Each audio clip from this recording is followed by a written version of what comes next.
Olá, pessoas!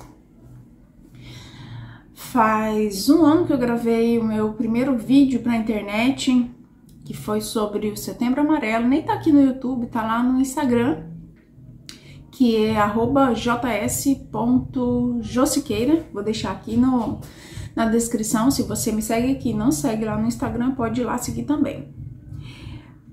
E eu voltei esse mês para falar do Setembro Verde, porque setembro tem vários compromissos, aparentemente.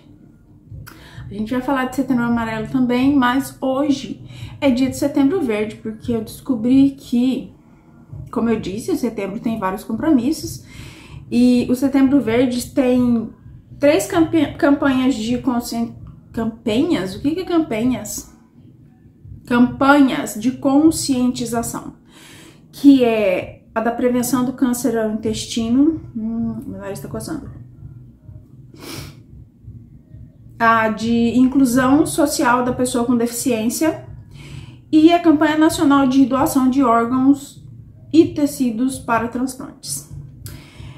Todos esses são bons assuntos de conversa, são assuntos de grande importância, mas vamos falar sobre órgãos e tecidos para transplante, porque é o que tá perto da minha realidade, né? Transplante, a pessoa transplantada, e é o que eu me identifico mais, digamos assim.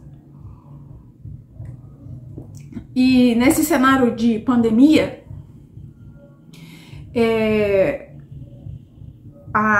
houve uma queda de mais de 12% no número de doadores. E houve um ingresso de 26.359 adultos e 1.220 crianças na lista de espera de transplantes no Brasil no ano de 2020, que chegou ao marco inédito de mais de 50 mil pessoas na fila de espera. Alguma coisa aqui tá me dando alergia. Vamos lá. Então, a conversa de hoje é sobre isso. Sobre a campanha nacional de doação de órgãos e tecidos para transplantes. Vamos começar aqui. Tem 2 tipos de doadores. Um é o doador vivo, que é o tipo de transplante que eu recebi, que pode doar medula óssea, no meu caso aqui, né? Que se recompõe em 15 dias, que pode doar um rim, porque é um órgão duplo, e que pode doar parte do fígado ou do pulmão. Nesse caso, o doador tem todo um cuidado, né, de saúde, tem que estar em boas condições de saúde, tem que ser uma pessoa juridicamente capaz, tem que concordar com a doação. E se ela for acontecer entre pessoas que não são parentes próximos, ela tem que ser autorizada judicialmente. Mas esse é um processo do qual o doador faz parte. Então, ele está ativo no processo para afirmar e reafirmar a sua disposição para doação. E aí a gente tem o doador falecido, com morte encefálica.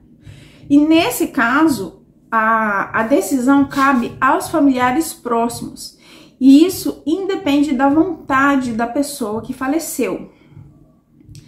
Então isso tem sido sempre um problema na hora de validar a doação de órgãos, porque quem tem que autorizar é a família. E se a pessoa não falou para ninguém que queria ser doador, acontece muitas vezes da família não autorizar. Então é muito importante, se você que está assistindo esse vídeo quer ser um doador de órgãos, caso isso seja possível no caso da sua morte, é preciso que você deixe isso claro para os seus familiares. Não para um, para todos que for possível. Porque a gente nunca sabe o que vai acontecer, quando que vai acontecer, de que maneira que vai acontecer. Por 2 razões. Primeiro, para que não restem dúvidas.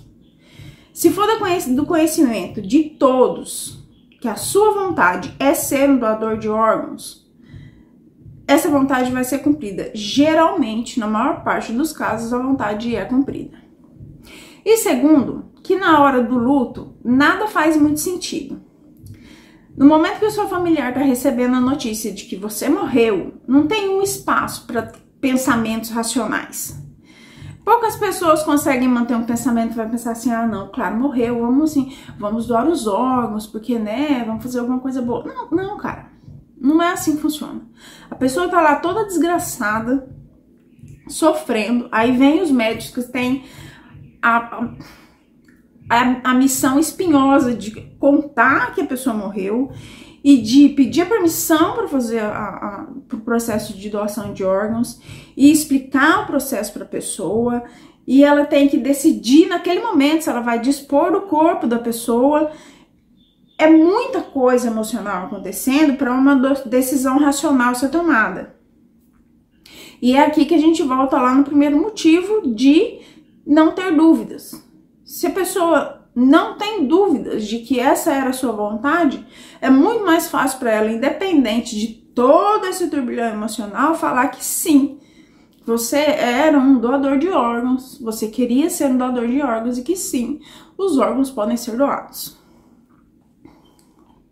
Então, como poucas pessoas sabem muita coisa sobre isso, eu peguei algumas perguntas, 7 perguntas na internet sobre, algumas perguntas básicas sobre doação de órgãos.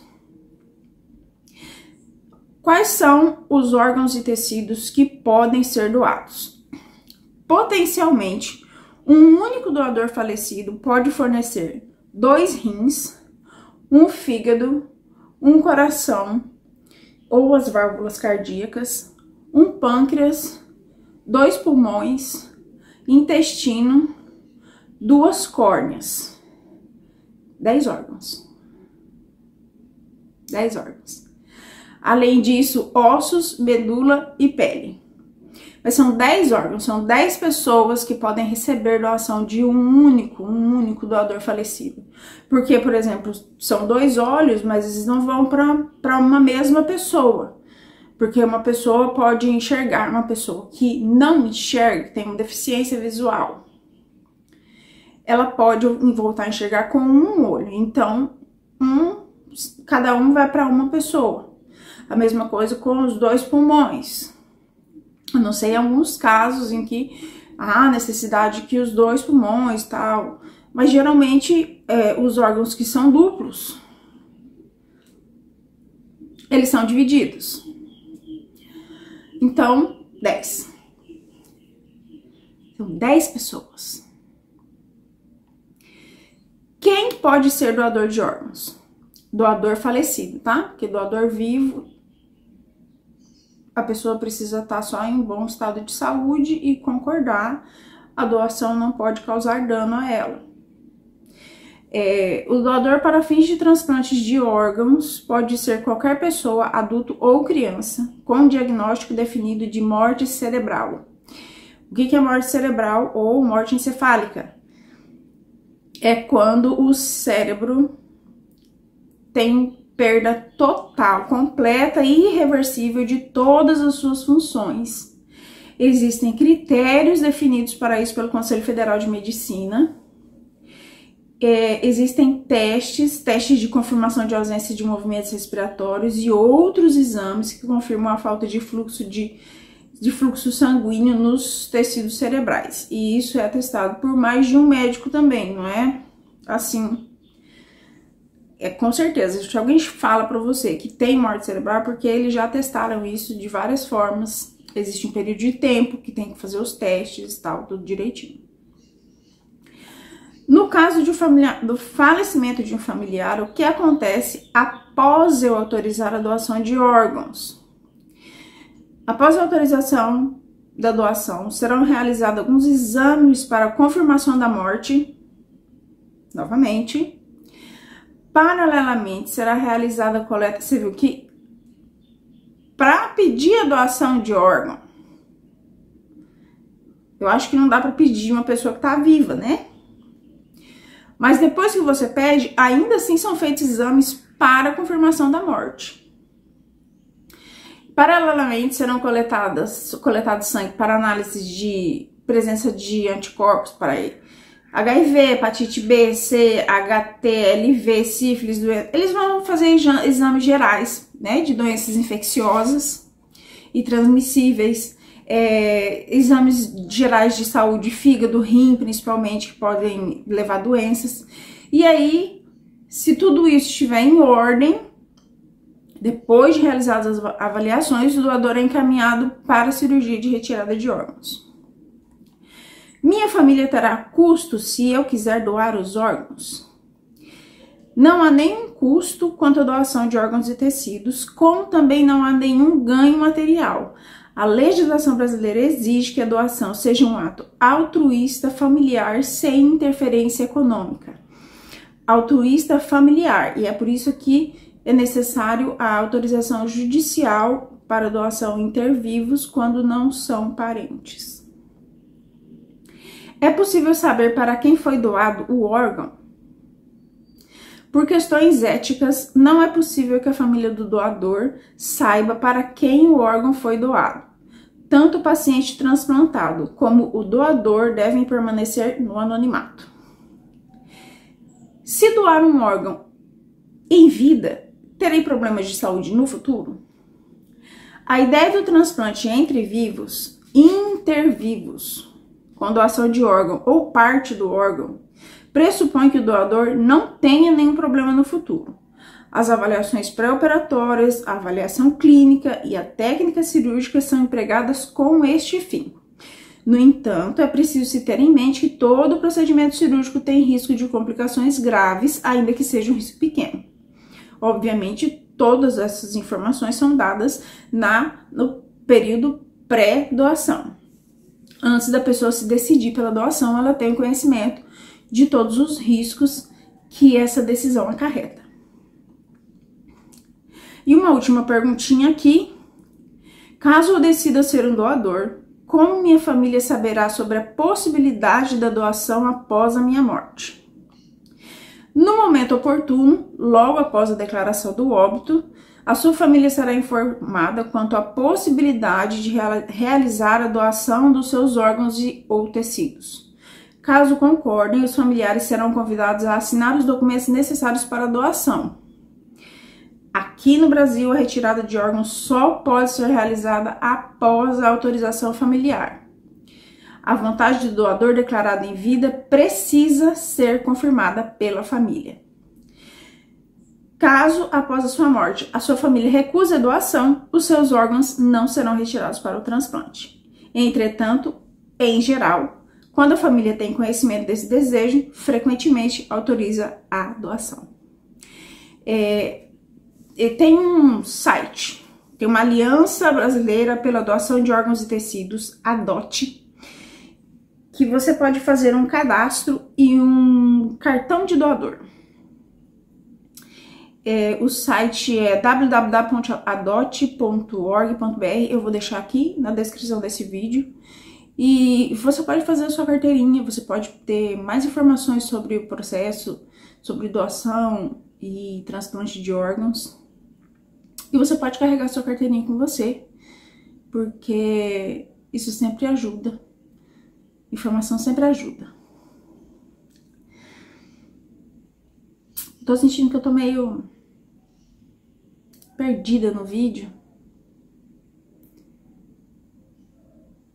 Não sei. Mas é isso, gente. É só uma pincelada sobre doação de órgãos, porque quando a gente enterra um corpo que poderia salvar muitas vidas sem fazer a doação, 10 doações. É algo muito valioso que a gente está enterrando. São muitos tesouros enterrados. E não tem por que fazer isso. Eu não vou nem entrar aqui em questões religiosas, porque isso é todo um debate que eu não tenho conhecimento para fazer. mas falta muito de informação mesmo sobre como acontece, o que acontece. Uma outra coisa que eu não coloquei aqui, mas, por exemplo, as pessoas não sabem como que fica o corpo depois, mas a pessoa que é o doador de órgãos, ele pode ser velado e sepultado de maneira normal. Não tem nenhuma... O corpo da pessoa não é destruído, não é nada disso. E esses são medos, são coisas assim, que para algumas pessoas parecem óbvias, mas para outras não são óbvias, são medos legítimos e que vale a pena ser esclarecidos. As pessoas têm esses medos. Então, nesse site da Adote você pode ter mais informações. E é isso por hoje. Você pode curtir esse vídeo aqui, compartilhar para espalhar essas informações e aproveita para se inscrever no canal. E você que deseja ser um doador, lembre-se que é muito, muito importante compartilhar esse desejo com a sua família. Você pode fazer o seu cartão de doador no Adote, carrega ele sempre com você, manifesta a sua vontade, manifesta suas vontades na rede social, fala sobre isso, fala sobre doação de órgãos para transplante. Aproveita para dar mais voz para essa causa, ok?